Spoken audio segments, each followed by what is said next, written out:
There's a line Rick says in the very first episode of The Walking Dead that I keep coming back to. Rick's just woken up from his coma, stumbled through an empty hospital, seen his first walker, and he's trying to make sense of everything. And in his voiceover, Rick says something like, "We tell ourselves we're the good guys." It sounds reassuring at first, like a statement of identity, of purpose. We're the heroes of this story. But here's what haunts me. That line plays over a montage of Rick's journey, not just Season 1 Rick helping people and being the moral center, but flashes of what he'll become, the violence, the brutality, the moments where Rick looks less like a hero and more like the thing everyone's running from. And I started noticing mirrors throughout the series, literal mirrors. Characters avoiding their own reflection, turning away from windows, refusing to look at themselves, as if they know what they'd see. So tonight, let's trace something uncomfortable. The lie The Walking Dead tells us versus the truth it shows us. The lie that our protagonists are the heroes, and the truth that maybe, just maybe, they're the real threat. Settle in. This one's about perspective, and what happens when you realize you've been rooting for the monsters all along. The Walking Dead starts with a clear framework. Rick Grimes is the hero. He's a sheriff, a protector, someone who believes in doing the right thing. And Shane Walsh, Rick's partner and best friend, he's presented as the antagonist. Shane's willing to compromise morality for survival. Shane kills without hesitation. Shane's pragmatic and brutal. And the show uses every tool in its arsenal to make us root for Rick and distrust Shane. Camera angles show Rick in heroic light, literally. The sun behind him, his face clear and earnest. Music swells when Rick makes moral speeches. And Shane's framed in shadows, shot from below to make him look menacing, scored with ominous music. And it works. We trust Rick. We believe Rick's the moral center because the show tells us he is through framing, through music, through dialogue where other characters say things like, "Rick's a good man," or "We trust Rick." And Shane's the villain because the show frames him that way. Shane's isolated in shots, often alone while Rick's surrounded by community. Shane argues and Rick mediates. Shane's aggressive and Rick's calm. Every visual and auditory cue the show gives us says, Rick is the hero. Shane is the threat. But here's where it gets interesting. What if that framing is the lie? What if the show's using cinematic language to manipulate our perception, to make us side with Rick, not because Rick's right, but because Rick's the protagonist? Because when you actually look at the actions, when you strip away the framing and just examine what Rick does versus what Shane does, the line gets blurry. Both kill to protect their people. Both make brutal calls. Both prioritize survival over outsiders. The difference isn't their actions. It's whose perspective we're watching from. In Season 1, Rick's group encounters other survivors, and Rick's instinct is to help them. That's framed heroically. Rick's compassionate, willing to risk his people's safety to save strangers. But Shane sees those same strangers as potential threats, as resource drains, as people who might endanger Carl and Lori. And Shane's framed as paranoid, selfish, wrong. But is he? Because later, when Rick encounters Tomas and the prisoners in Season 3, Rick doesn't help them. Rick kills Tomas preemptively. Rick locks Andrew in a yard full of walkers. Rick does exactly what Shane would have done to strangers in Season 1. And the show still frames Rick as the hero. Still uses heroic music, still has characters say, Rick's doing what's necessary. The actions are identical to Shane's. The framing is different. And that's the pattern. The show establishes Rick as the moral center through framing, not through actions. And once we trust Rick, once we're invested in Rick as the protagonist, the show can make Rick do increasingly questionable things, and we'll justify them because we love Rick. Because the show taught us to trust Rick's judgment. And that trust, that initial framing, it's the foundation of the lie. The emotional anchor here is that we trust the show's perspective. We believe protagonists are good guys because stories teach us that protagonists are who we root for. And The Walking Dead uses that assumption against us, uses our narrative conditioning that the character we follow is the hero to hide that maybe we're following the villains, or at least we're following people who are no more heroic than the antagonists they fight. And recognizing that, questioning that initial framing, it's uncomfortable, because it means we've been complicit. We've been cheering for violence and brutality because it was done by characters we love, framed heroically, scored with triumphant music, and the show knew we would. Counted on it. Here's the question I want you to sit with. Do we side with Rick because he's right, or because he's the point of view character? Because if we'd started the show following Shane, if Shane had been the protagonist with heroic framing and Rick had been the antagonist shot in shadows, would we be rooting for Shane? Would we be justifying Shane's violence and calling Rick naive? And if the answer is yes, if perspective determines who we root for rather than actions, then what does that say about morality in The Walking Dead? What does it say about us as viewers? And what if that's the point? What if the show's deliberately using framing to make us question our own moral reasoning, to show us that we'll justify anything if we love the person doing it? And maybe that's the real horror, not walkers, not villains. The realization that we're all unreliable narrators of our own morality. And the show's been proving that since episode 1. Seasons 2 and 3 are where the show starts, showing us that heroes do villain things if you're willing to look past the framing. Shane kills Otis in Season 2, Episode 6, Secrets, shoots him in the leg, leaves him as bait for walkers, takes the medical supplies back to save Carl. And the show frames this as Shane's villainy, Shane's moral corruption. The music is dark. Shane's face is haunted. Other characters look at Shane with suspicion after, even though they don't know what he did. Shane's isolated, alone with his guilt, and the framing tells us this was wrong. Shane's become the monster. But then Rick does almost the exact same thing in Season 3. Rick encounters Tomas, one of the prisoners already in the prison when Rick's group arrives, and Tomas is aggressive, challenging Rick's authority, trying to get Rick killed during a walker clearing run. And Rick kills him, buries a machete in Tomas's skull.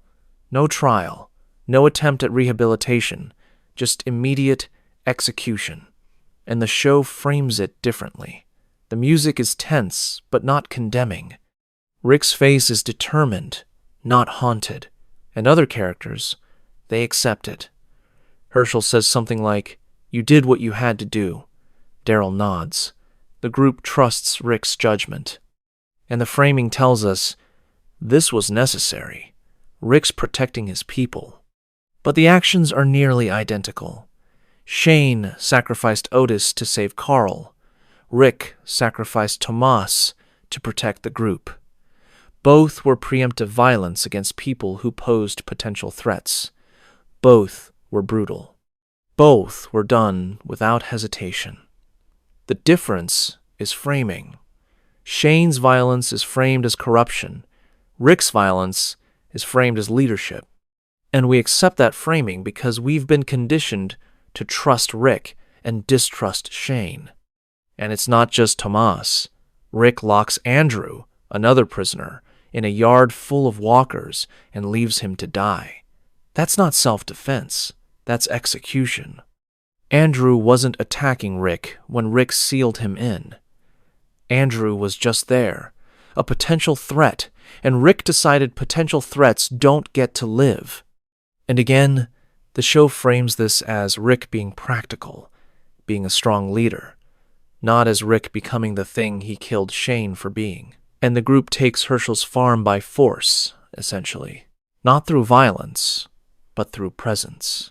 Herschel wants them to leave, and Rick's group stays anyway, argues their case, wears Herschel down until he reluctantly agrees.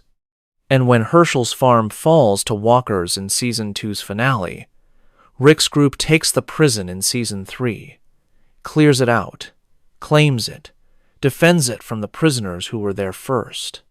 And if you told this story from the prisoner's perspective, Rick's group are invaders, outsiders who showed up, killed some of the residents, exiled others, and took over. That's a villain origin story. But because we're following Rick, because Rick's the protagonist with heroic framing, we call it survival. We call it necessity. We justify it. The emotional anchor is that protagonists justify violence as necessary, and so do all villains. There's no villain in any story who thinks they're the villain. The governor thinks he's protecting Woodbury. Negan thinks he's maintaining order. The CRM thinks they're saving humanity. And Rick thinks he's protecting his family. All of them use the same justification. My people's survival requires this violence. And all of them are framed differently based on whose story we're following. When Rick does it, it's heroic. When antagonists do it, it's villainy. But the actions, the reasoning, the outcomes, they're the same. And here's the pattern. The Walking Dead establishes protagonists do exactly what villains do. The show just frames it differently. Rick kills preemptively, like the governor does. Carol burns people alive like the Terminus residents did. Daryl tortures for information like the Saviors did. Maggie rules Hilltop with authoritarian control like Negan ruled the Sanctuary. The methods are identical. The framing makes them heroes or villains, and that framing is arbitrary. It's based on who the camera follows, who gets sympathetic music, who we're emotionally invested in, not based on actions or outcomes or even morality, just perspective. Here's what keeps me up. Every villain thinks they're the hero of their own story. And that's not a flaw in villains' thinking. That's how perspective works. We all believe our actions are justified because we're viewing them from our own perspective, with full knowledge of our intentions and fears. We know why we do what we do. And from inside that perspective, we're always the hero, always doing what's necessary, always justified. And The Walking Dead is showing us that our protagonists have that same blind spot. They believe they're the heroes because they're operating from their own perspective. But from outside that perspective, from Tomas's perspective, or Andrew's, or the Saviors, Rick's group are the villains, the aggressors, the threat, and both perspectives are valid. Both are true simultaneously, and that's the lie. The idea that there's an objective hero and villain. There's just people doing violent things and calling it justified based on their own perspective. And we side with whoever the camera follows. Terminus. Season 4's finale and Season 5's premiere. This is where the show really starts interrogating the hero-villain binary, even if it doesn't say it explicitly. Rick's group arrives at Terminus, following signs that promise sanctuary for all, community for all. And Terminus seems welcoming at first. Gareth and the other residents greet them, offer food, seem friendly, but something's off. The place is too clean, too organized. And Rick notices items from his group. Glenn's riot gear, Maggie's poncho hanging around Terminus like trophies. And Rick realizes Terminus is a trap. These people are cannibals. They lure survivors in, kill them, eat them. And Rick's right. Terminus residents are cannibals. They're hunting Rick's group, trying to kill them, trying to eat them. And Rick and the group escape, then later return to Terminus and kill everyone there, massacre them. And the show frames this as justice, as Rick's group surviving against monsters. Gareth becomes Season 5's early antagonist, the hunter pursuing Rick, the cannibal who has to be stopped. And Rick kills him in a church in Season 5, Episode 3, 4 walls and a roof. And it's brutal. Rick hacks Gareth to death with a machete. No hesitation, no mercy. And the show frames it as Rick doing what's necessary to protect his people. But here's what the show also gives us, quietly, in dialogue that's easy to miss. Gareth's backstory. Terminus wasn't always a cannibal community. Terminus started as exactly what the signs promised, a sanctuary, a place welcoming survivors. And then hostile survivors attacked Terminus, took over, brutalized the residents, raped, tortured, killed, and Gareth and the other original Terminus residents eventually fought back, took Terminus back, and decided never again would they be the victims. Never again would they trust strangers. So they became the hunters, became the cannibals, became the thing that attacks before being attacked. And that transformation, that origin story, it's not framed sympathetically. It's mentioned briefly and then dismissed. But it's there. And it's important. Because Rick's group could have become Terminus. If Rick's group had been attacked at the prison, if they'd been brutalized and broken and lost everything, would they have become cannibals? Would they have started hunting survivors to prevent being hunted? And the show's answer seems to be maybe. Because the difference between Rick's group and Terminus isn't morality. It's trauma. It's what specific horrors they've endured. Terminus residents were broken by being victims, so they became aggressors. Rick's group has been aggressors more often than victims, so they haven't broken in that specific way. But the capacity is there, the potential, and under different circumstances, Rick's group could be Gareth's group, could be the cannibals luring people in, and Gareth's group could have been the heroes we're following. The emotional anchor is that Rick's group might have become Terminus if different trauma had hit them. And that's terrifying. Because it means the protagonists aren't inherently better than the antagonists. They're just luckier. They experience traumas that harden them without breaking them. But if the prison had been attacked differently, if Terminus's specific trauma had happened to Rick's group, they might have made Terminus's choices, might have become the monsters. And that fragility, that thin line between protagonist and antagonist, it's uncomfortable to think about. Because we want to believe the people we're rooting for are fundamentally good, fundamentally different from the villains. But the show's suggesting that's not true. That anyone can become the villain, given the right or wrong circumstances. And Rick's group, they're not special. They're not immune. They're just lucky so far. The counter theory, the one the show also presents, is that protagonists are better. And that's why they didn't break like Terminus did. That Rick's group has something moral fiber, community bonds, hope that Terminus lost, and that something prevented them from becoming cannibals even when things got desperate. That they chose not to cross certain lines even when crossing them would have been easier. And maybe that's true. Maybe there's a fundamental difference. Maybe Rick's group is special. But the show doesn't definitively say that.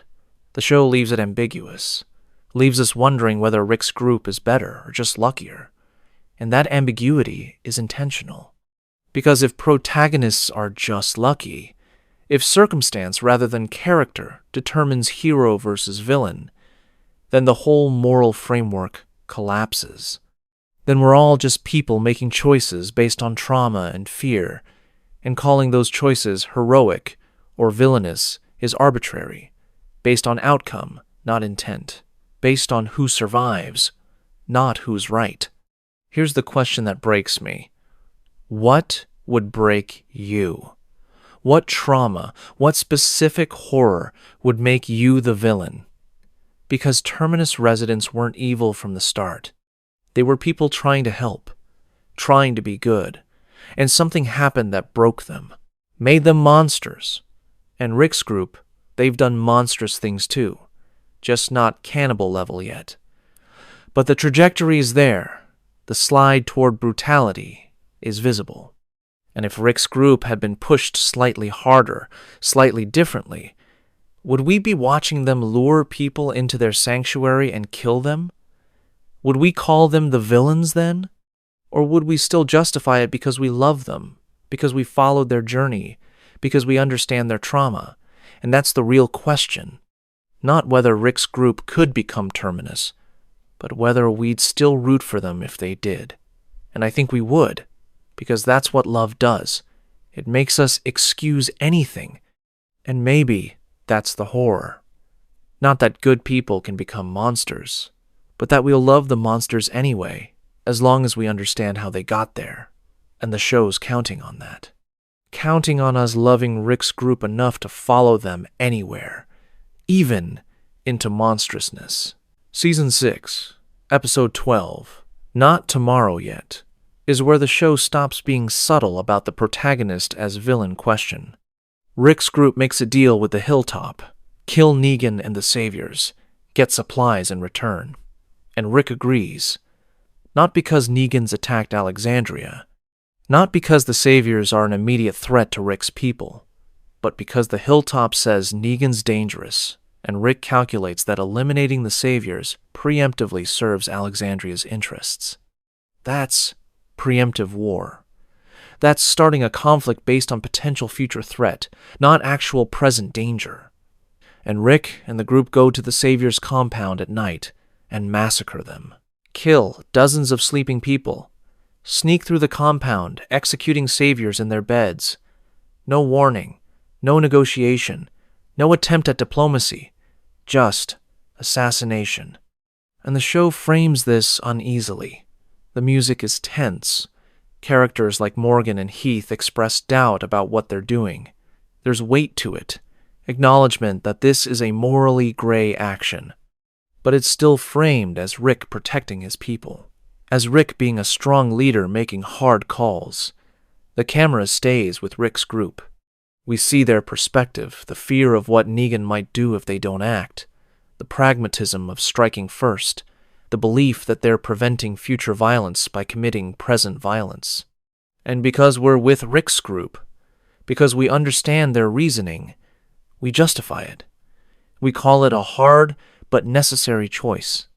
But imagine this same scenario from Negan's perspective. Imagine we'd spent 6 seasons following Negan, understanding his trauma, loving his people, and then one night, strangers attack. Kill dozens of Negan's people in their sleep. Massacre them without provocation, without warning. From Negan's perspective, Rick's the aggressor. Rick's the villain who started a war. And Negan's response in Season 6's finale, capturing Rick's people, killing Glenn and Abraham, that's retaliation. That's Negan responding proportionally to Rick's massacre. Negan kills 2 to balance the dozens Rick killed. Negan traumatizes Rick's group to teach them that violence has consequences. And from Negan's perspective, Negan's the hero, defending his people, punishing aggressors, maintaining order through fear so that other communities won't attack him like Rick did. And here's the uncomfortable truth. From Negan's perspective, Rick's the villain. Rick started the war. Rick's the one who escalated from zero conflict to mass killing overnight. And Negan's just responding. And the show knows this.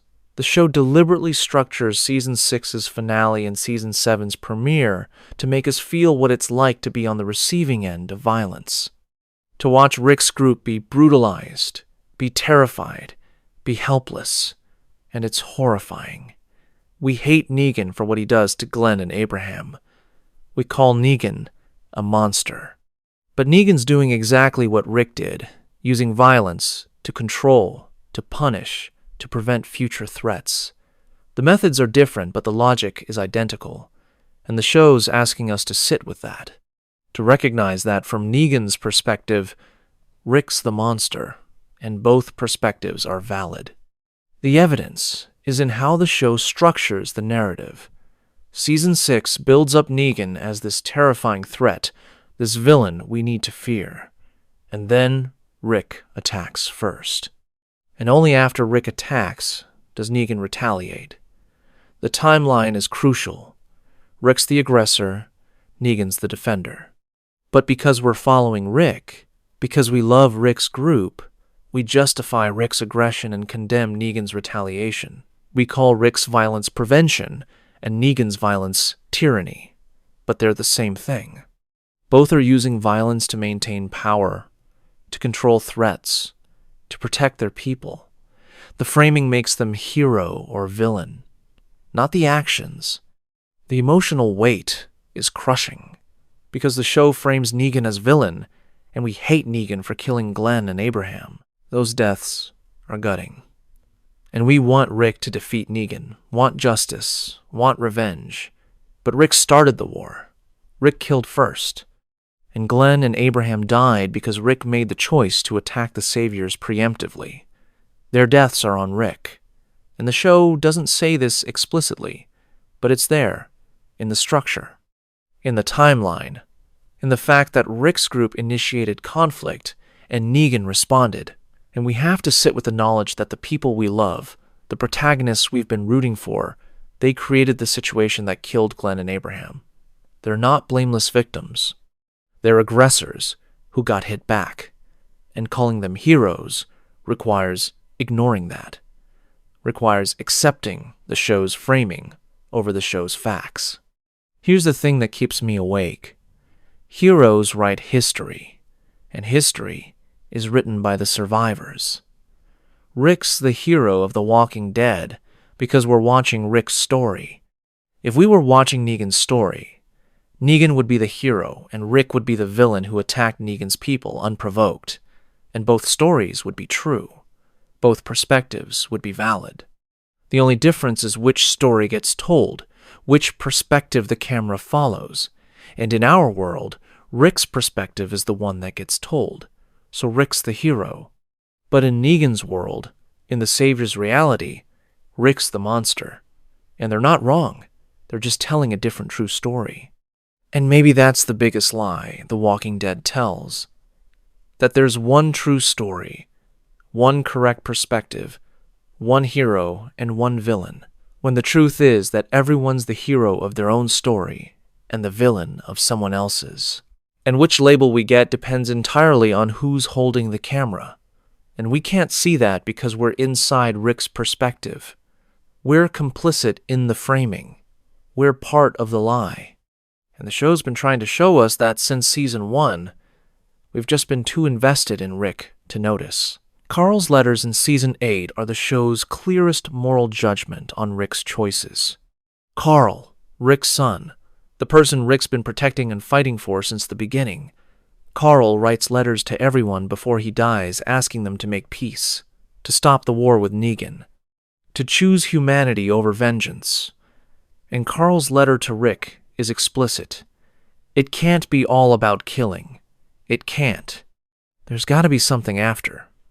Carl's asking Rick to prove that survival can mean more than just violence, that there's a reason to survive beyond just not dying. And Carl dies having made that choice himself. Carl gets bitten helping Sadiq, a stranger Carl's trying to bring into the community, because Carl believes in helping people, in maintaining humanity, in being the good person Rick used to be. And Carl's death is the show saying, Rick's lost his way. Because Carl represents the idealism Rick started with. Carl's the moral center Rick abandoned. Carl's trying to be season 1 Rick, compassionate, hopeful, willing to trust strangers, and Carl dies from it. And Carl's death asks Rick, was the brutality worth it? Did becoming the monster keep Carl safe? No. Carl died anyway. And Carl died asking Rick to be better. Died asking Rick to stop being the thing Rick became to protect Carl. And that's devastating. Rick spent 7 years becoming more brutal, more ruthless, more willing to kill, all to protect Carl. And Carl died asking Rick to undo all of that, to reject the philosophy Rick's built his survival on. And the show frames Carl's letters as wisdom, as the truth Rick needs to hear. The music swells. Andrew Lincoln cries. Carl's framed as the moral voice, the one who sees clearly what Rick's become. And there's weight to that. Carl's perspective matters. Carl's asking Rick to recognize that he's become the villain, and Carl's asking Rick to change before it's too late. before Rick's so far gone he can't come back. And the show's saying, Carl's right. Rick needs to listen. Rick needs to choose mercy, choose peace, choose humanity. Because the alternative, continuing the cycle of violence, being the brutal warlord, that's not sustainable. That's not survival worth having. That's just existence. And Carl's asking for more than that. But here's the uncomfortable question. If Carl's right, if mercy and peace are the answer, then why does Carl die? Because Carl dies being merciful, dies helping a stranger, dies doing exactly what Rick stopped doing in Season 3. And the world kills Carl for it. The apocalypse punishes Carl's goodness with death, and that's the pattern. The good characters, Dale, Herschel, Beth, Carl, they all die. The brutal pragmatists, Rick, Carol, Daryl, Maggie, they survive. And if the show's thesis is that Carl's right, that mercy and humanity are what we should aspire to, then why does the show keep killing characters who choose mercy? The evidence is in how the show structures character deaths. Every major character who maintains pre-outbreak morality dies. Dale argues for mercy toward Randall, dies that episode. Herschel maintains hope and faith, gets executed by the governor. Beth stays innocent and hopeful, gets shot at Grady Memorial. Carl helps Sadiq, gets bitten. The pattern is consistent. Goodness is punished with death, and brutality is rewarded with survival. Carol burns people alive and survives. Daryl tortures and survives. Rick massacres the saviors and survives. The show says mercy is the answer, but the show's structure says brutality is what works. And those are contradictory messages. And maybe that's intentional. Maybe the show's showing us that Carl's right morally but wrong practically. That we should be like Carl but can't be if we want to survive. And that contradiction, that tension between what's right and what works, that's the real moral question of The Walking Dead. The emotional anchor is that Rick's own son sees Rick's become the threat and asks Rick to stop. And that recognition, that judgment from Carl, it's devastating for Rick. Because Rick loves Carl more than anything, Rick became brutal to protect Carl.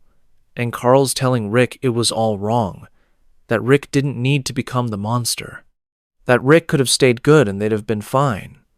Or maybe not fine. Maybe dead, but at least they'd have stayed human. And Rick has to sit with that. Has to know that his son died disappointed in him. Died asking Rick to be someone Rick hasn't been in years. And Rick can't give Carl what Carl asked for. Can't bring Carl back. Can only try to honor Carl's wish going forward. And even that, even trying to be good again, it costs Rick. Costs him Maggie's trust. Costs him his relationship with Daryl. Costs him his place in the communities. Being good, choosing mercy, it's hard and costly and might not even work. But Carl asked for it, and Carl died believing it was possible, and Rick's trying to believe that too. Even though everything Rick's learned in 7 years says Carl was naive, says mercy gets you killed, says the brutal pragmatists survive, and the hopeful idealists die, and Rick's trying to prove that wrong.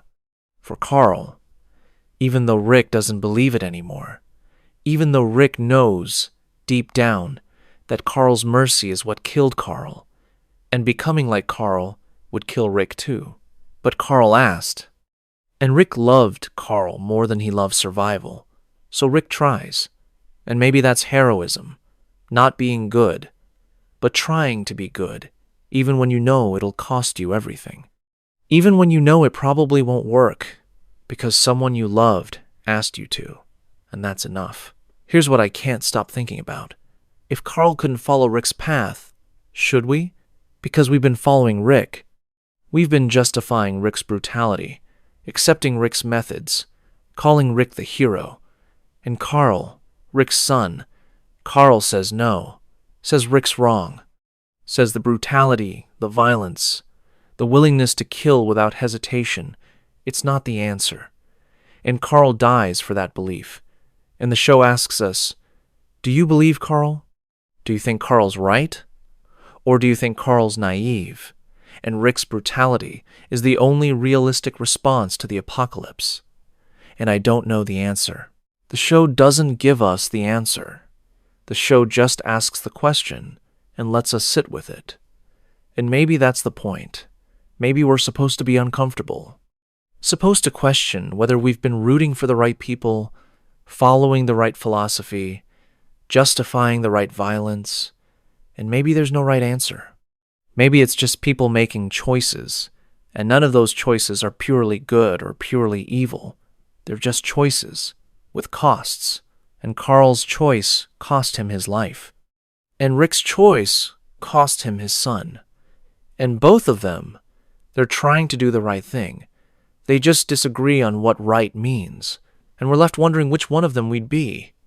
And that's the horror, not knowing, not being sure, not being able to say definitively, I'd be like Carl or I'd be like Rick, because we don't know, because we've never been tested like that, and hopefully we never will be. But if we were, which would we choose?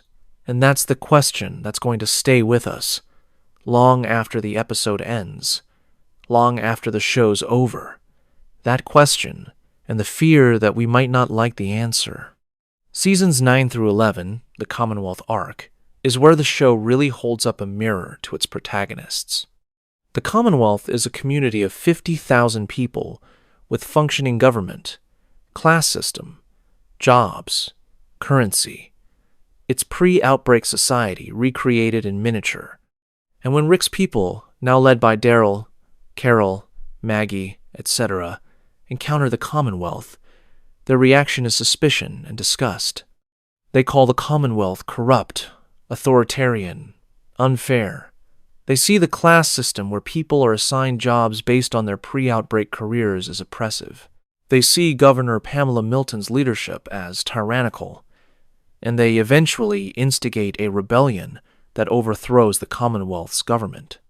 And the show frames this as heroic, frames our protagonists as freedom fighters, as people standing up against oppression, as heroes defeating tyranny. But here's the uncomfortable question. How is the Commonwealth different from Alexandria? Alexandria, under Rick, had classes too, leaders and followers, had jobs assigned based on skill. Had authoritarian leadership, Rick literally said, "This isn't a democracy anymore" in Season 3. Had exile and execution for people who threatened the community. Had walls keeping out strangers. Everything the protagonists criticize about the Commonwealth, Alexandria did too. The only difference is scale and perspective. We followed Alexandria's formation, so we justified its methods. We're encountering the Commonwealth from outside, so we condemn its methods, but the methods are the same. Pamela Milton rules the Commonwealth the way Rick ruled Alexandria, makes unilateral decisions, prioritizes the community's safety over individual rights, uses exile and execution to eliminate threats. Pamela's more formal about it, has trials, has official policies, but the outcomes are identical to Rick's informal rule. And when Pamela exiles or executes people, the protagonists call it tyranny. But when Rick did it, we called it leadership. And that double standard, that's the lie. The belief that our protagonists' authoritarianism is justified because they're the good guys, but the Commonwealth's authoritarianism is evil because they're outsiders we don't trust. The evidence is in parallel scenes. In Season 11, Pamela executes someone for threatening the Commonwealth's security. And the protagonists are horrified, call it murder, use it as justification for rebellion. But in Season 3, Rick executed Tomas for threatening the prison's security. And the protagonists accepted it, called it necessary, moved on. The actions are identical, the framing is opposite.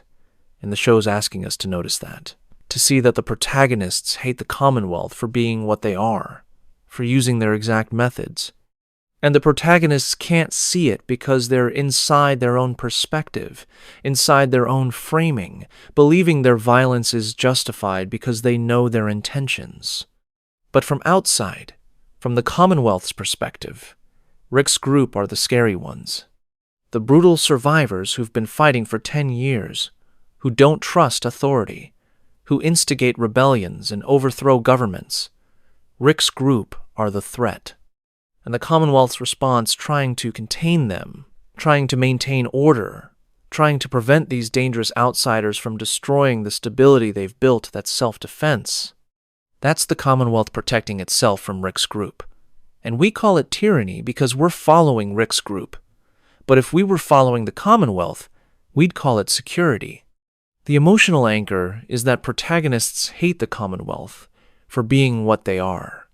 And that lack of self-awareness, that inability to see themselves clearly, it's human.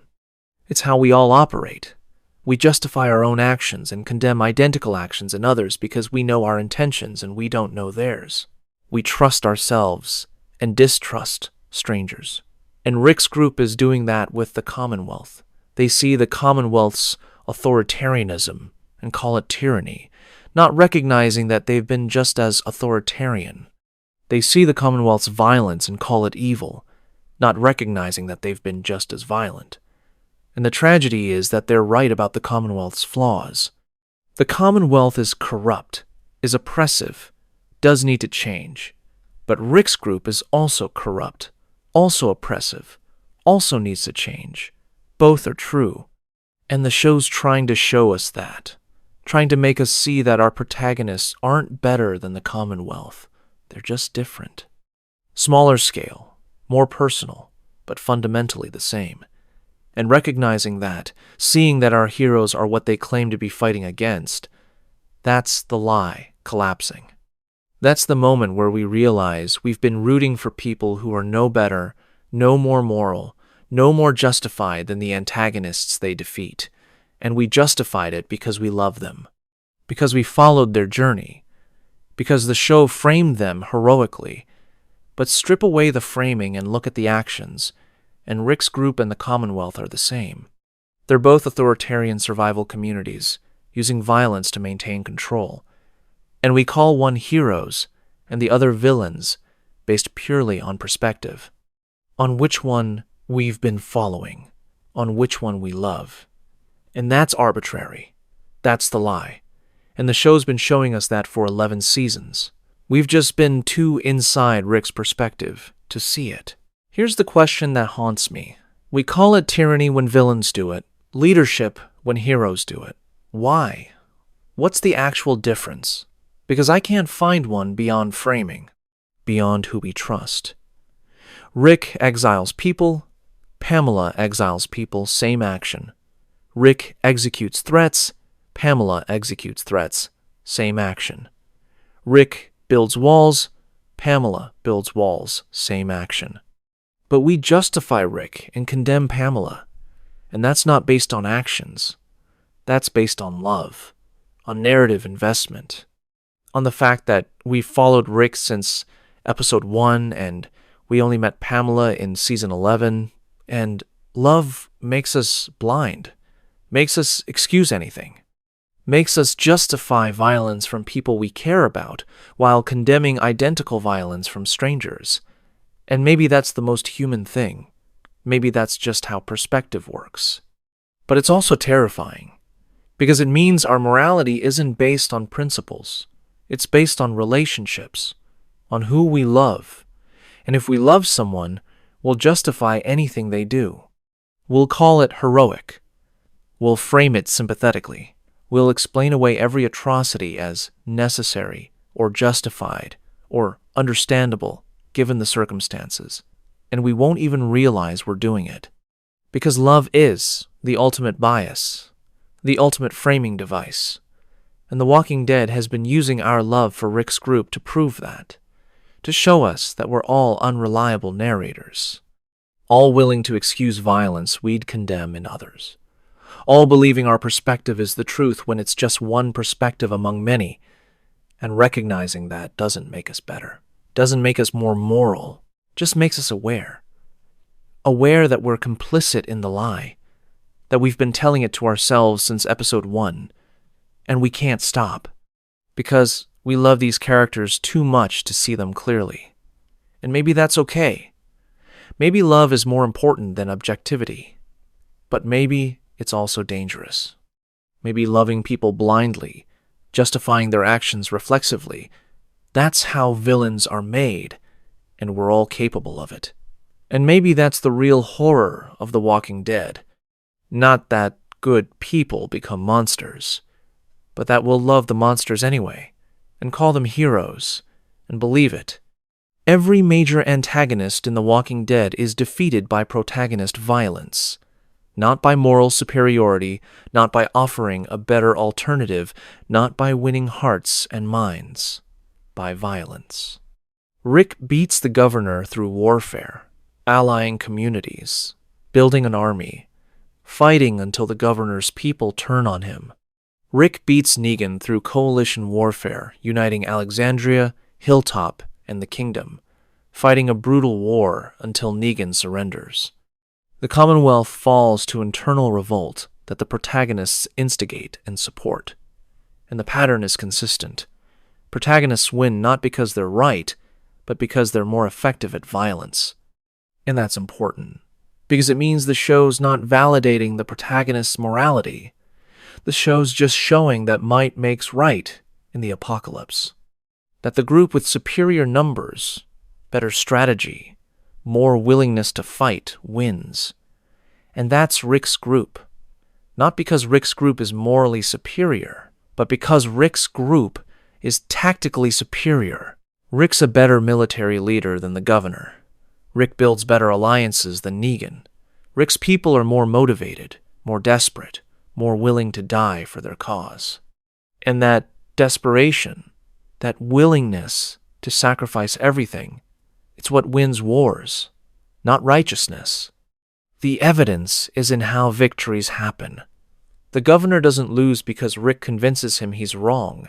The governor loses because his own people turn on him after seeing his brutality. But Rick's just as brutal Rick executes threats, rules authoritatively, starts wars preemptively. The difference isn't morality, it's effectiveness. The governor's brutality alienates his people.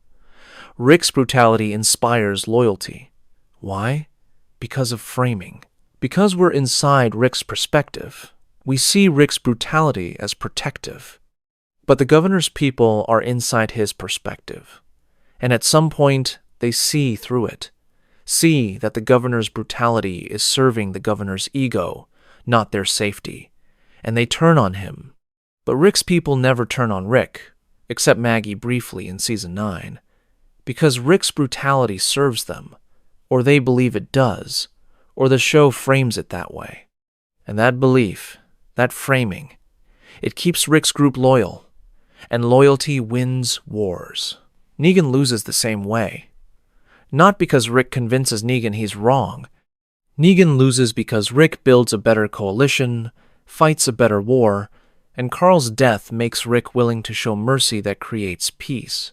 But again, it's not Rick's morality that defeats Negan. It's Rick's tactics, Rick's willingness to unite communities, to sacrifice Alexandria's resources for alliance building, to keep fighting even when it costs everything. And Negan's not willing to make those sacrifices. Negan's more interested in maintaining personal power than winning the war effectively. And that's why Negan loses. Not because Rick's better. Because Rick's more desperate. And desperation, channeled into effective violence, that beats ego every time. The emotional weight is massive, because the show's saying that victory through violence proves might makes right, not good defeats evil, and that's nihilistic. That's saying that morality doesn't determine outcomes. Power does. Violence does. The willingness to fight harder and longer and more brutally than your enemy does. And Rick's group has that willingness, has that desperation, has that capacity for endless violence, and that's why they win. Not because they're the good guys, because they're the most dangerous group in the franchise. because they're the threat everyone else fears. And that's not heroism. That's just survival of the most brutal. And here's what keeps me up. Protagonists are the most dangerous group in the franchise. That's why they win. Think about it. The governor had Woodbury, had resources, had numbers. And Rick's smaller group defeated him through sheer willingness to fight. Negan had the saviors, had multiple communities under his control, had superior numbers and resources. And Rick's coalition defeated him through guerrilla warfare and alliance building. The Commonwealth had 50,000 people, had advanced infrastructure, had military organization, and a small group of protagonists instigated a rebellion that toppled it. The pattern is, small group of desperate survivors defeats larger, more organized communities through superior violence and willingness to sacrifice everything. And that means Rick's group aren't the underdogs. They're the apex predators. They're the ones everyone else should fear, because they'll do anything. They'll kill anyone. They'll start wars, burn communities, sacrifice their own people if it means winning. And that's not heroism. That's being the most dangerous threat in the apocalypse. And everyone who encounters Rick's group learns that. The Terminus residents learned it when Rick's group massacred them. The Saviors learned it when Rick kept fighting despite overwhelming odds. The Commonwealth learned it when Rick's people instigated rebellion. And the lesson is, don't fight Rick's group because they won't stop. They won't negotiate. They won't compromise. They'll just keep fighting until you're dead or they are. And usually they're the ones left standing. Not because they're right, because they're relentless. And in the apocalypse, relentless beats righteous every time. The Civic Republic military, the CRM, they're the ultimate truth The Walking Dead has been building toward. The CRM uses utilitarian calculus, kill thousands to save millions, to justify genocide.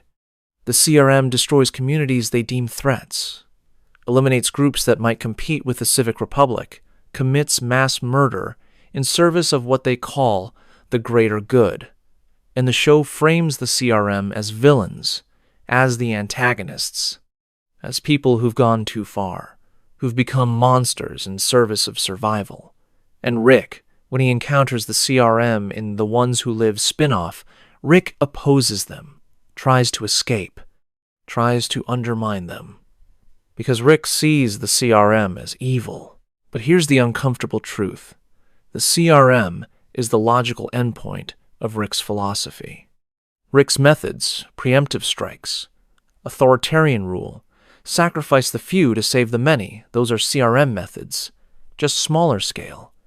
Rick attacked the Saviors preemptively because they were potential threats. The CRM destroys communities preemptively for the same reason.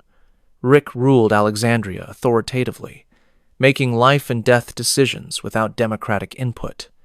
The CRM does the same for the Civic Republic. Rick sacrificed individuals to protect his group, killed Tomas, killed the Terminus residents, started the war with Negan that got Glenn and Abraham killed. The CRM sacrifices thousands to protect 50,000. The logic is identical. The scale is different. And that's the horror. Because if Rick's methods are justified at small scale, why aren't they justified at large scale? If Rick can kill one person to save 10, why can't the CRM kill 1,000 to save 1,000,000?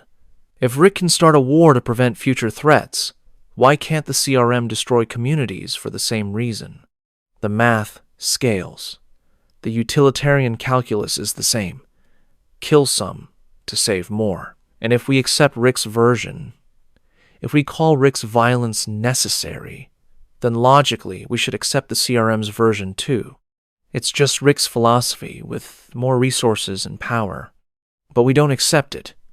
We call the CRM evil, call them villains, call their methods genocide and atrocity, and we're right to, because the CRM's actions are monstrous. Killing thousands of innocent people to maintain power, to eliminate competition, to ensure the Civic Republic's survival, that's evil by any moral standard. But Rick's actions, killing dozens of saviors to prevent potential future conflict. That's also monstrous by the same standard. It's just smaller. And we justified Rick's actions because we love Rick, because we understand Rick's fear and desperation. But the CRM's leaders probably feel the same fear and desperation. They're probably trying to protect people they love. They're probably making calculations they think are necessary. They're probably Rick, just with more power and resources. And that's terrifying. The evidence is in dialogue. CRM leaders, characters like Major General Beale in The Ones Who Live, they talk about protecting humanity, about making hard choices, about sacrificing some to save civilization. And that's Rick's language. That's exactly how Rick justifies his violence. The only difference is scale and framing. We're inside Rick's perspective, so we sympathize with Rick's fear. We're outside the CRM's perspective, so we condemn their methods. But the methods are the same: utilitarian calculus, preemptive violence, authoritarian control. If Rick had the CRM's resources, if Rick had 50,000 people to protect and the military power to destroy threats, would Rick become the CRM? Would Rick commit genocide if he thought it was necessary? And the show suggests, maybe, because Rick's already shown he's willing to kill preemptively, willing to start wars, willing to sacrifice individuals for the group. The CRM just does that at scale. The emotional anchor is that Rick would become the CRM given enough power and time. And Rick knows it. That's why Rick opposes the CRM in the spin-off. Not because their methods are different from his, but because their methods are the same and Rick can see where that leads. Rick can see himself in the CRM. See what he'd become if he had their power. And Rick's horrified. Rick's trying to escape not just physically but morally, trying to prove he's different, trying to prove he wouldn't make the CRM's choices. But the show suggests Rick's wrong, that Rick's already made those choices, just at smaller scale, and scale is the only difference between Rick and the CRM. And that's the lie collapsing completely. Because if Rick becomes the CRM, if Rick's methods inevitably lead to genocide, then Rick was never the hero. Rick was always the villain's origin story. The brutal pragmatist who starts by killing one to save 10 and ends by killing thousands to save millions. And that trajectory, that progression from Rick in Season 3 to the CRM in The Ones Who Live, it's linear, it's inevitable, unless Rick changes, unless Rick rejects his own philosophy. And that's what Carl was asking for in his letters. That's what Carl saw, that Rick was becoming the monster. And Carl died asking Rick to stop before Rick became the CRM. And Rick's trying. But the show suggests it might be too late, that Rick's too far down that path to turn back.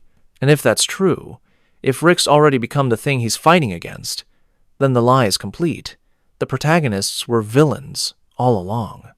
We just didn't see it because we loved them too much to look. Here's the question that's going to haunt me. Is the CRM evil or just pragmatic? Where's your line? Because they're using Rick's logic. They're making Rick's calculations. They're just doing it at scale that makes the horror visible. At Rick's scale, killing dozens to potentially save hundreds, it's easy to justify. Easy to call necessary. But at CRM's scale, killing thousands to save millions, the horror is unavoidable. The monstrousness is clear, but the logic is identical. So either both are evil, or neither is. Either utilitarianism justifies violence at any scale, or it justifies it at no scale, and we have to choose. Do we condemn Rick's methods retroactively, admit he was wrong all along? Or do we accept the CRM's methods, admit that large-scale genocide is justified by the same logic we've been using to justify Rick? And there's no comfortable answer. Both choices require admitting we were wrong about something fundamental. And maybe that's the point. Maybe the show's been leading us here since episode 1. teaching us to justify violence through Rick, then showing us what that justification looks like at scale through the CRM, and asking us, do you still believe it? Do you still think utilitarianism works? Do you still think the ends justify the means? Or do you see now that the means become the ends, that violence for survival becomes violence for power, that Rick's path inevitably leads to the CRM's genocide? And if you see that, can you still love Rick? Can you still call him the hero? Or do you have to admit that we've been following the villain's story all along, and we just didn't realize it because the villain was sympathetic, was scared, was trying to protect people he loved? And villains always are. That's what makes them tragic. And Rick's tragic, and the CRM's tragic, and we're tragic for loving them both despite knowing what they've become. And maybe that's the real horror. Not what characters do, but what we excuse, what we justify, what we love despite everything. The Walking Dead tells us protagonists are heroes, shows us protagonists commit atrocities, and that cognitive dissonance, that gap between what the show says and what it shows, that's intentional. The show uses heroic framing music, camera angles, sympathetic dialogue to present Rick and his group as the good guys. But the show also depicts, clearly and without ambiguity, acts that are morally indefensible: massacres, torture, preemptive murder, authoritarian rule.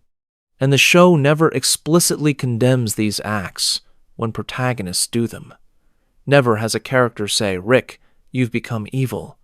Never frames Rick as having crossed a line he can't come back from. The show just shows the acts, frames them sympathetically, and moves on. And that gap, that refusal to explicitly judge protagonist actions, it's asking us to do the work. It's asking us to notice the contradiction, to see that the show's telling us Rick's a hero while showing us Rick doing villain things, and to ask ourselves, why do we still call him a hero?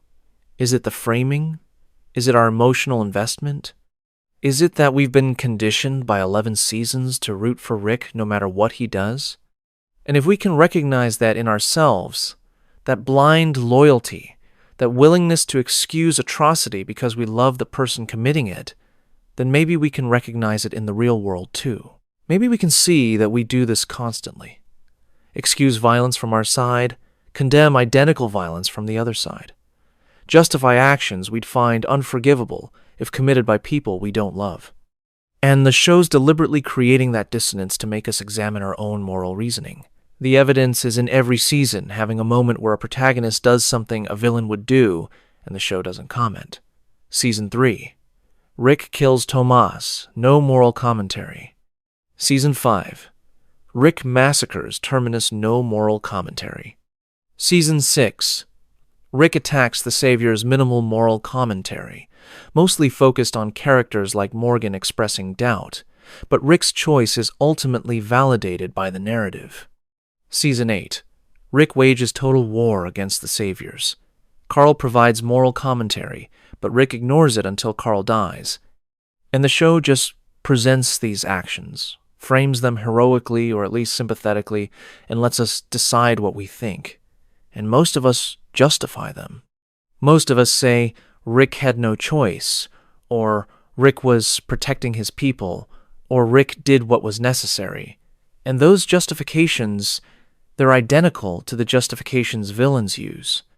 The governor thought he was protecting Woodbury. Negan thought he was maintaining order. The CRM thinks they're saving humanity. And Rick thinks he's protecting his family. And all of them are right from their own perspective. And all of them are wrong from outside that perspective. And the show's asking, can you see both? Can you hold both truths simultaneously? That Rick's justified and wrong, hero and villain, protagonist and monster? Because that's what the show's been showing us. That morality is perspective dependent. That everyone's the hero of their own story and the villain of someone else's. And framing determines which label we apply. And if we can see that in The Walking Dead, maybe we can see it everywhere else too. And that's uncomfortable, That's destabilizing. That's admitting that our moral judgments are often more about who we love than what's objectively right. But it's also honest, and maybe honesty is more important than comfort. The emotional weight is crushing, because the show's saying, we justify protagonist violence because we love them, not because it's right. And that's true. That's provably true. We defend Rick's actions while condemning identical actions from antagonists. We cry when Glenn dies, but we don't cry for the dozens of saviors Rick killed in their sleep. We mourn protagonist losses, and we celebrate antagonist defeats. And that's bias. That's perspective. That's love making us blind. And the show knows it, counts on it, uses it to manipulate us, to make us complicit, to show us how easy it is to become the person who justifies atrocity. Because we're already doing it. We've been doing it since season 1.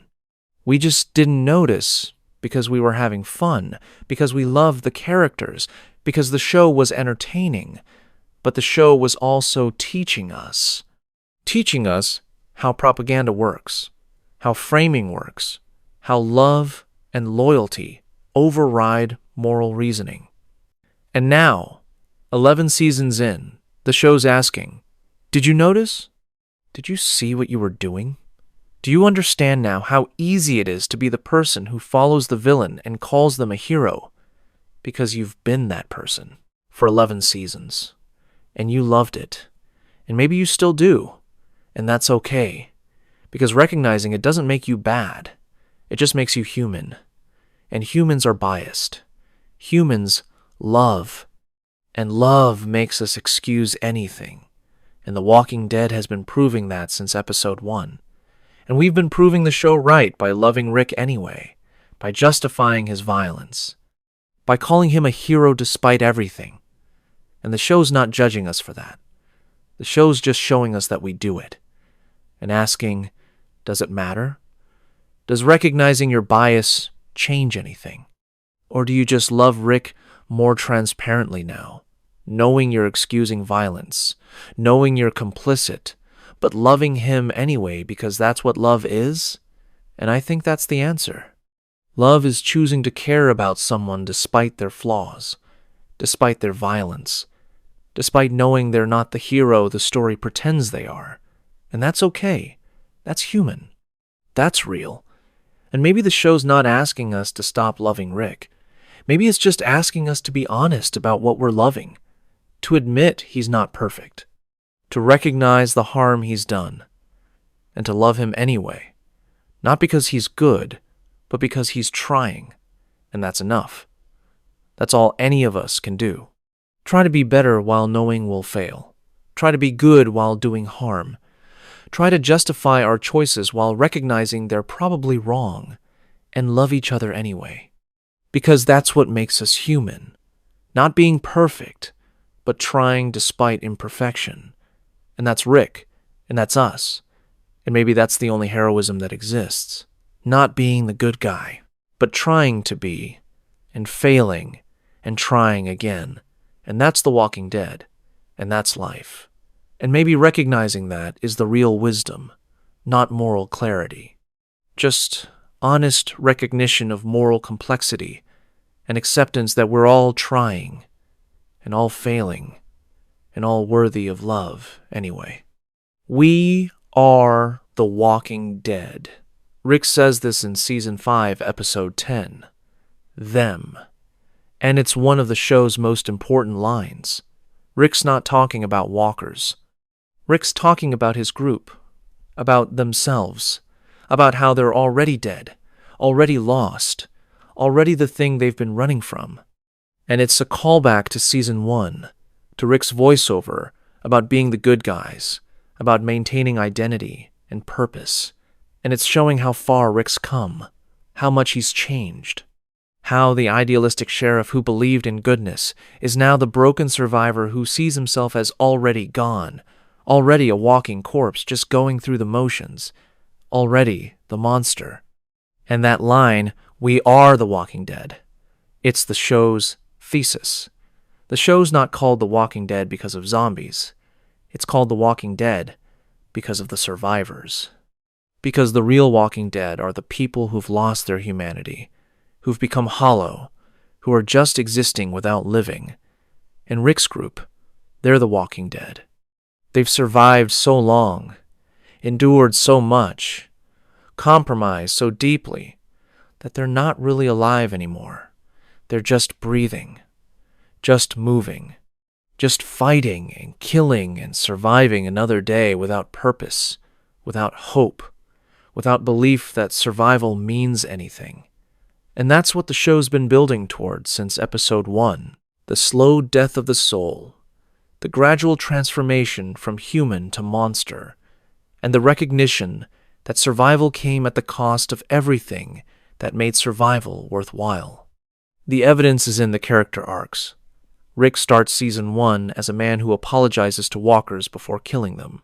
Rick ends Season 5 as a man who bites throats out without hesitation. Carol starts as an abuse victim who can barely defend herself. Carol becomes someone who burns people alive. Daryl starts as an angry loner. Daryl becomes a torturer and enforcer. Maggie starts as a farmer's daughter with hope for the future. Maggie becomes an authoritarian leader willing to kill for power. Every long-term survivor compromises morally. Every character who stays good, Dale, Herschel, Beth, Carl, dies. And the pattern is, survival requires becoming the Walking Dead, requires killing your humanity to keep your body alive. And Rick's group has done that. They're alive, but they're not living. They're just walking corpses who haven't stopped moving yet. And here's the lie we tell ourselves, that being the good guy matters, that morality determines outcomes, that if we're just good enough, we'll survive with our humanity intact. And the show's been dismantling that lie slowly, systematically, for 11 seasons. The show keeps proving that goodness gets you killed, that mercy is weakness, that being the good guy is a death sentence. And survivors, the ones who make it long-term, they're not good. They're pragmatic, brutal, willing to compromise. They're the Walking Dead. And Rick's line in Season 5 is acknowledging that, admitting that his group isn't special, isn't better, isn't heroic. They're just dead people who haven't fallen down yet. Just monsters who remember being human. Just villains who think they're heroes because they haven't looked in a mirror recently. The emotional anchor is devastating. Because being the good guy is a death sentence. Being the monster is survival. And we've watched that play out for 11 seasons. We've watched Rick try to be good in Season 1 and fail. Watched Rick become brutal in Season 3 and succeed. Watched Carl try to be good in Season 8 and die. Watched Carol become brutal and survive. And the lesson is inescapable. You can be good and die, or you can be monstrous and live. And Rick's group chose life, chose survival, chose to become the Walking Dead rather than actual dead. And that choice, that compromise, it's what the show's about. Not zombies, not survival horror. The slow moral death that comes from choosing to stay alive at any cost. The recognition that you've become the thing you were running from. The realization that you're not the hero, you're the monster. And you've been the monster for so long you forgot what being human felt like. And that's The Walking Dead. That's the show's thesis. That survival is death. That living requires dying inside. That we're all walking corpses pretending to be alive. And the ones who survive longest are the ones who accepted that first, who stopped trying to be human and embraced being monsters, who recognized that they were already dead and decided to keep walking anyway. Here's the question that breaks everything. Would you rather die good or live monstrous? Because that's the choice The Walking Dead presents. That's the binary. Be like Carl, good, hopeful, human, and die. Or be like Rick, brutal, pragmatic, monstrous, and survive. And there's no third option. The show's killed every character who tried to find a middle ground. Dale tried to be good pragmatically and died. Herschel tried to maintain faith while fighting and died. Beth tried to stay innocent while surviving and died. There's no compromise. There's just the choice: goodness or life, humanity or breath. And Rick chose life, chose breath, chose to be the walking dead rather than the actual dead. And we've been following that choice for 11 seasons, watching Rick die inside while staying alive outside. Watching Rick become the monster so he could protect the people he loves. And maybe that's heroic in its own way. Maybe sacrificing your humanity to keep others alive is the ultimate love. Or maybe it's just tragedy. Maybe it's losing everything that mattered to keep the one thing that doesn't, a beating heart in a body that's forgotten how to live. And I don't know which it is. I don't know if Rick made the right choice. I don't know if survival is worth the cost. But I know Rick paid it. And I know we watched. And I know we called it heroic because we loved him. And maybe that's enough. Maybe witnessing someone's moral death, loving them through it, mourning who they were while accepting who they became, maybe that's all we can do. For Rick, for the other characters, for ourselves.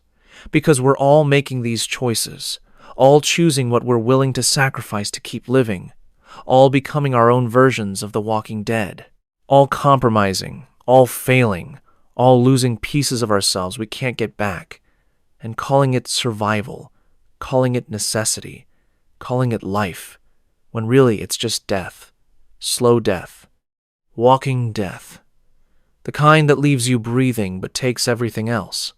And Rick knows it, said it himself. We are the walking dead. And he was right, and that's the lie. The idea that survival means staying alive, when really, survival means staying dead just long enough to protect what you love before you stop walking. And Rick's still walking, still dead, still trying. And maybe that's the only heroism that exists. Not being alive, but staying dead for the people you love, and calling it living. And that's the walking dead. That's all of us. That's the lie we tell ourselves. And the truth we can't escape. So why does the show lie to us? Why does The Walking Dead use heroic framing, sympathetic music, protagonist perspective to manipulate us into rooting for people who do villain things? And I think the answer is, so we'll examine our own moral reasoning. So we'll see how easily we justify violence we agree with while condemning identical violence we don't. So we'll recognize that we're all biased, all perspective bound, all willing to excuse harm if it's committed by people we love. And once we recognize that in ourselves, once we see how the show manipulated us and we went along willingly, maybe we'll be more skeptical of manipulation in the real world.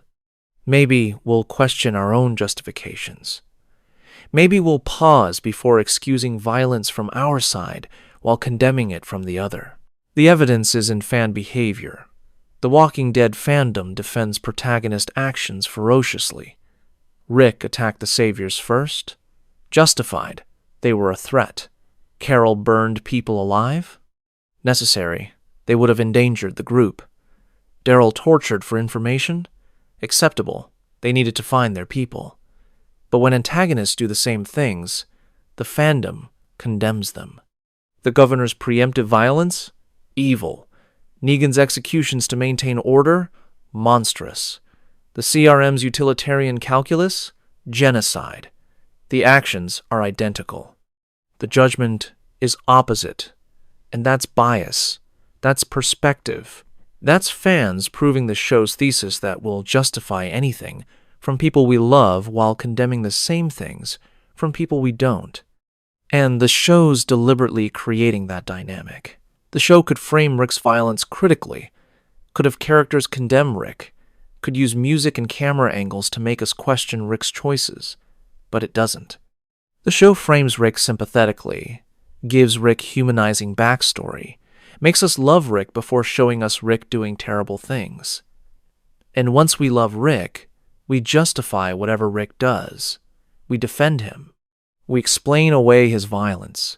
We become Rick's advocates, Rick's defenders, Rick's propagandists. And the show's letting us do that, not stopping us, not correcting us. Just watching us prove that people will excuse any atrocity if it's committed by someone they love. And then, quietly, the show shows us the consequences. Shows us Carl dying asking Rick to be better. Shows us the CRM as Rick's philosophy taken to its endpoint. Shows us that Rick's methods lead to monstrousness. And asks us, do you still defend him? Do you still justify it? Or do you see now that love made you blind? And here's the thing. Most of us still defend Rick, even after recognizing the manipulation, even after seeing the consequences. We still love Rick, still root for him, still call him the hero, because that's what love does. Love isn't conditional on perfection. Love is choosing to care about someone despite their flaws.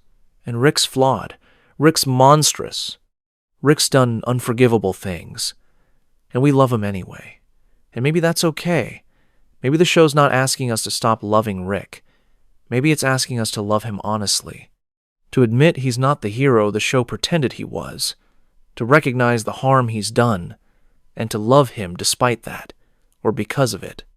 To love the broken, compromised, monstrous person Rick became because we understand how he got there. Because we've been with him since episode 1. Because we know what he's lost and what he sacrificed and what it cost him to survive. And that understanding, that empathy, that's real. That's not manipulation. That's connection. And maybe that's what the show's been teaching us all along. That morality is complex. That people are flawed. That we'll all do terrible things if we're scared enough, desperate enough, trying to protect what we love. And that doesn't make us irredeemable. It makes us human.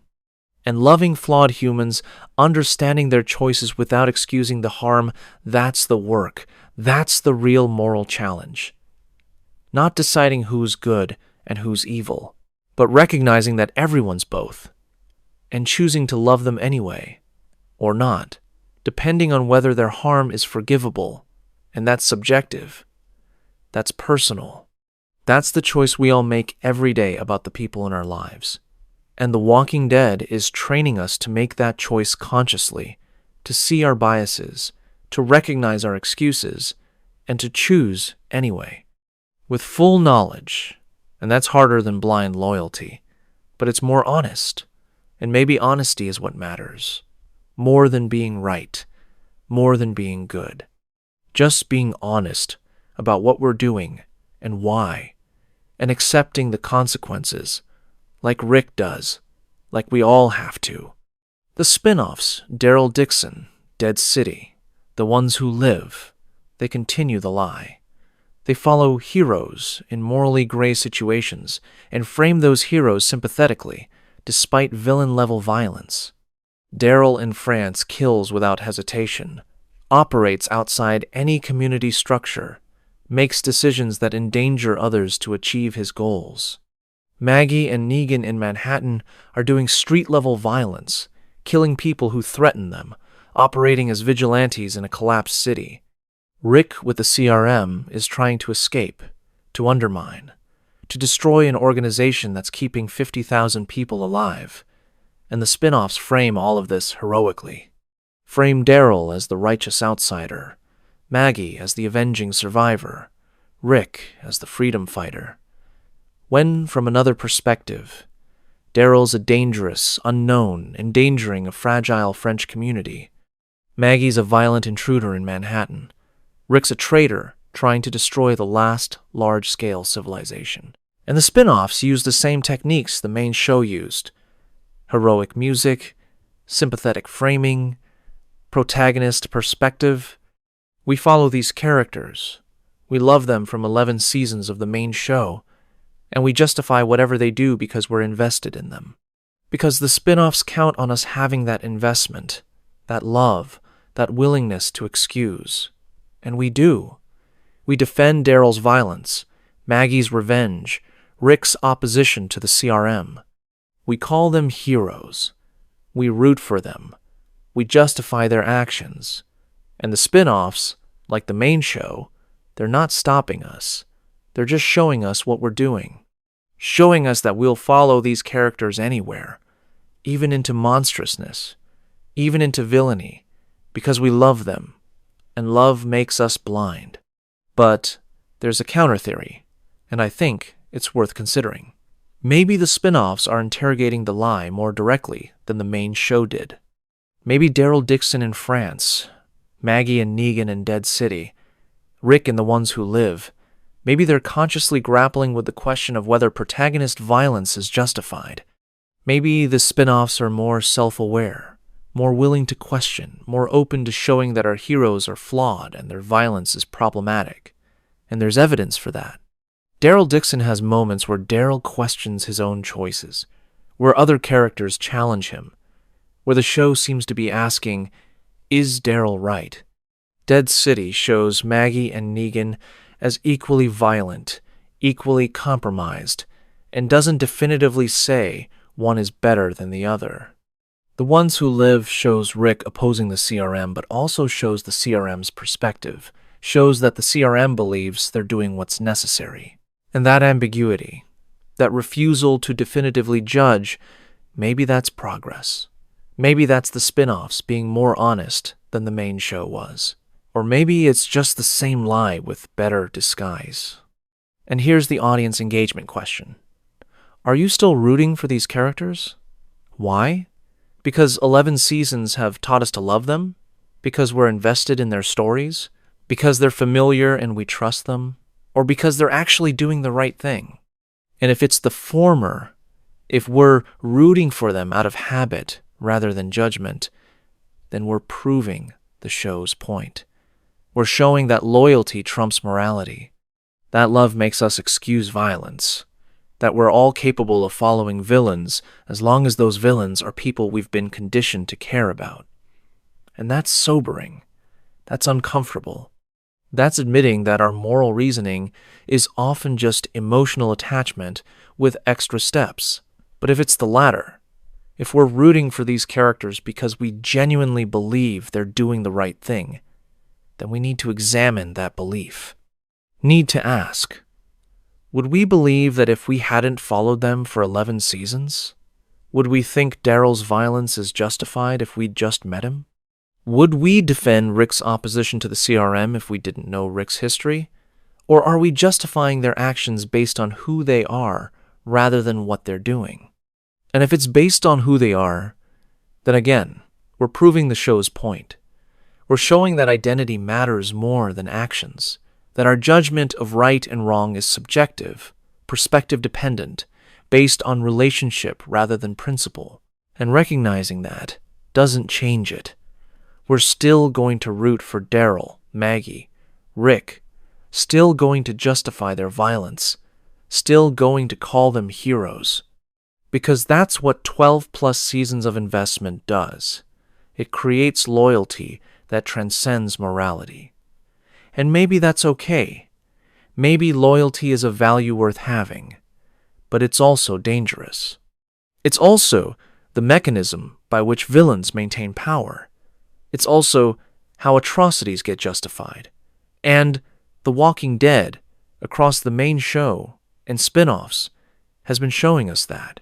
Showing us how easily we become complicit, how readily we defend violence from people we love, how loyalty makes us unreliable narrators of our own values, and asking us, does recognizing that change anything? Or do you just love these characters more consciously now, knowing you're excusing their harm, knowing you're complicit, but doing it anyway because that's what love is? And I think that's the answer the spin-offs are offering. That recognition doesn't change love. It just makes love more honest. And maybe that's enough. Maybe knowing what you're doing while you do it is the only wisdom available. Not stopping, just being aware, and choosing anyway, and living with the consequences. So here we are, 13 chapters, 10,000 words. And the question we started with, what's The Walking Dead's biggest lie? And I think the answer is that heroes exist. That's the lie. The idea that there are good guys and bad guys, protagonists and antagonists, People who deserve our loyalty and people who don't. The show's been dismantling that binary since episode 1, showing us that everyone's the hero of their own story and the villain of someone else's. That perspective determines morality more than actions do. That we'll justify violence from people we love while condemning identical violence from strangers. That framing, not facts, determines who we call the hero. And that's not how we want the world to work. We want objective morality. We want clear lines between good and evil. We want to believe the people we're rooting for deserve that support. But The Walking Dead says, no, there are no heroes. There are just people, making choices, doing harm, justifying it based on their circumstances, and calling it righteousness, and we do the same thing. We justify our choices, we defend our people, we condemn our enemies, and we think we're right. Just like Rick thinks he's right, just like Negan thinks he's right, just like everyone thinks they're right. Because perspective makes righteousness feel objective, makes our judgment feel universal, when really it's just opinion, just one view among many, all equally valid, all equally biased. And recognizing that our protagonists aren't heroes doesn't mean we stop loving them. Maybe it means we love them more honestly, love them as flawed, compromised, violent people who did terrible things for understandable reasons. Love them as humans who failed to be perfect and succeeded at surviving. Love them as characters who showed us what moral complexity looks like, what perspective dependence feels like, what it costs to survive. And to love someone despite their flaws, to understand their choices without excusing the harm, that's real love. That's mature love. That's the kind of love that doesn't require the person to be perfect, just requires them to be trying. And Rick's trying. Daryl's trying. All these characters are trying, and failing, and trying again. And that's enough. That's all any of us can do. Try to be better while knowing we'll fail. Try to be good while doing harm.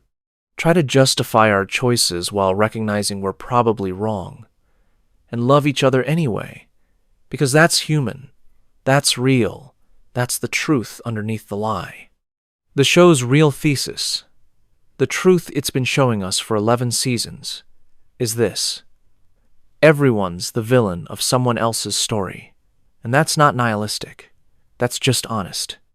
Honest about how perspective works, about how morality is subjective, about how everyone believes they're justified, about how we all do harm and call it necessary, about how there are no heroes, just people, trying, failing, surviving. And the best we can do is recognize that. Recognize our bias. Recognize our complicity. Recognize that we're all making these choices, all compromising, all losing pieces of ourselves to keep living, and accept it, not excuse it. Accept it. The way you accept that someone you love is flawed, but you love them anyway. The way you accept that you're flawed, but you're trying anyway. The way you accept that the world is complex and morality is subjective and judgment is perspective dependent, and all we can do is try to be better while knowing we'll fail. And Rick represents all of us. Rick's the everyman who wanted to be the hero and became the monster. Rick's the person who thought he was good and learned he was wrong. Rick's the survivor who lost his humanity to keep his body alive. Rick's us, all of us, trying to be good in impossible circumstances, failing constantly, justifying endlessly, and surviving despite everything. And maybe we're not heroes. Maybe we're just walking corpses who haven't stopped moving yet. Maybe we're already dead inside, already lost, already the monsters we swore we'd never become. But we're still trying, still walking, still loving the people we have left. And that's enough. That's all we've got. The trying, the walking, the loving, and the honest recognition that we're doing it all while being the villain of someone else's story, and accepting that, and doing it anyway. So can you love someone and acknowledge they're the villain? Yes, that's the answer. That's the only answer. Because they're not just the villain. They're also the hero. They're also the victim. They're also the survivor. They're all of it simultaneously, depending on who's looking. And you're all of it too. Hero, villain, victim, survivor. All at once, all the time. And recognizing that, seeing that complexity, accepting that contradiction, that's maturity. That's wisdom. That's the truth underneath the lie. And The Walking Dead has been teaching us that since Rick woke up in that hospital, we've just been too inside the lie to see it. Too invested in Rick being the hero to admit he was also the villain. But now we know. Now we see it. And we love him anyway. Love him more, even. Because we understand. Because we've been there. Because we're him, and he's us. And we're all just walking corpses trying to be good. And failing. And trying again. And maybe that's heroism. Not succeeding. Just trying. And The Walking Dead showed us that. Showed us what it looks like to try and fail and keep trying. And to be loved through it. By friends. By family. By viewers who've followed your story for 11 seasons and still care even after seeing everything you've become. And maybe that's the real message. Not that there are no heroes, but that we're all heroes and villains simultaneously. And that's okay. That's human. That's enough. And we deserve love anyway. Despite everything. Because of everything. Because we're trying. And that's all anyone can do. Try, fail, try again, and love each other through it. And The Walking Dead taught us that. And maybe that's the biggest gift a story can give. Not answers, just honest recognition of what we are, and permission to love ourselves anyway, and each other.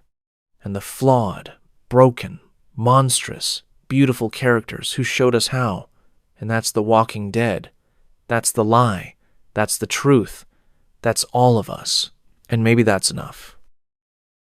Thanks for staying with me through this one. If this got you thinking about perspective, about who we call heroes and why, about the lies we tell ourselves when we love someone, I'd really appreciate a like. It helps these late-night theory dives find other people who can't stop questioning the stories we're told. And drop your location in the comments. I'm genuinely curious where you're watching from. There's something comforting about knowing we're all scattered across the world, different places, different lives, but all lying here in the dark asking the same question. Have we been rooting for the villains this whole time? Sleep well. And remember, The Walking Dead never lied about what Rick became. We just loved him too much to see it clearly. The show framed him as the hero. We believed it, and maybe that's the point. Maybe we're all unreliable narrators of our own morality, justifying violence from people we love while condemning the same things in strangers. Rick was never just the hero. He was also the villain. He was both. We all are. Sweet dreams. And maybe, just maybe, think about who you're defending and why, before the framing makes you blind.